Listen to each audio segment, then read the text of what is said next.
اعوذ باللہ من الشیطان الرجیم۔ میں پناہ مانگتا ہوں اللہ کی شیطان مردود سے۔ بسم اللہ الرحمن الرحیم۔ اللہ کے نام سے شروع جو نہایت مہربان بے حد رحم فرمانے والا۔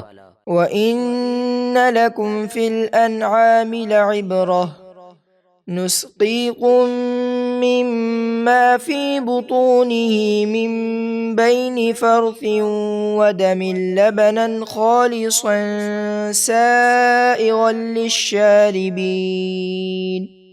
اور بے شک تمہارے لیے چوپایوں میں غور و فکر کا مقام ہے، اس طرح کہ ہم تمہیں ان کے پیٹ میں موجود گوبر اور خون کے درمیان سے خالص دودھ پلاتے ہیں جو پینے والوں کے گلے سے بآسانی اترتا ہے۔ وَمِن ثَمَرَاتِ النَّخِيلِ وَالْأَعْنَابِ تَتَّخِذُونَ مِنْهُ سَكَرًا وَرِزْقًا حَسَنًا إِنَّ فِي ذَلِكَ لَآيَةً لِقَوْمٍ يَعْقِلُونَ۔ اور کھجور اور انگور کے پھلوں سے تم نبیذ یعنی شربت اور اچھا رزق یعنی حلوہ وغیرہ بناتے ہو، بے شک اس میں نشانی ہے عقل مندوں کے لیے۔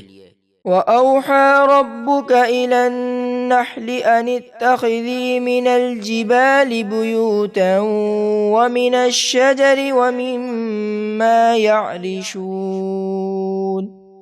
اور تمہارے رب نے شہد کی مکھی کے دل میں یہ بات ڈالی کہ پہاڑوں اور درختوں اور عمارتوں کی چھتوں میں گھر یعنی چھتے بنا۔ ثم كلي من كل الثمرات فاسلكي سبل ربك ذللا يخرج من بطونها شراب مختلف ألوانه فيه شفاء للناس إن في ذلك لآية لقوم يتفكرون۔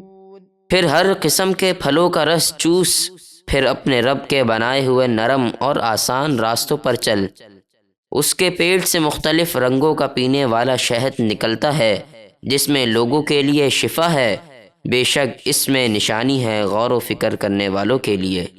واللہ خلقکم ثم يتوفاكم ومنكم من يرد إلى أرذل العمر لكي لا يعلم بعد علم شيئا إن الله عليم قدير۔ اور اللہ نے تمہیں پیدا کیا، پھر وہ تمہاری روح قبض کرے گا، اور تم میں سے کوئی ناقص ترین عمر یعنی بڑھاپے کی طرف پھیرا جاتا ہے تاکہ وہ جاننے کے بعد کچھ نہ جانے، بے شک اللہ سب کچھ جانتا ہے، سب کچھ کر سکتا ہے۔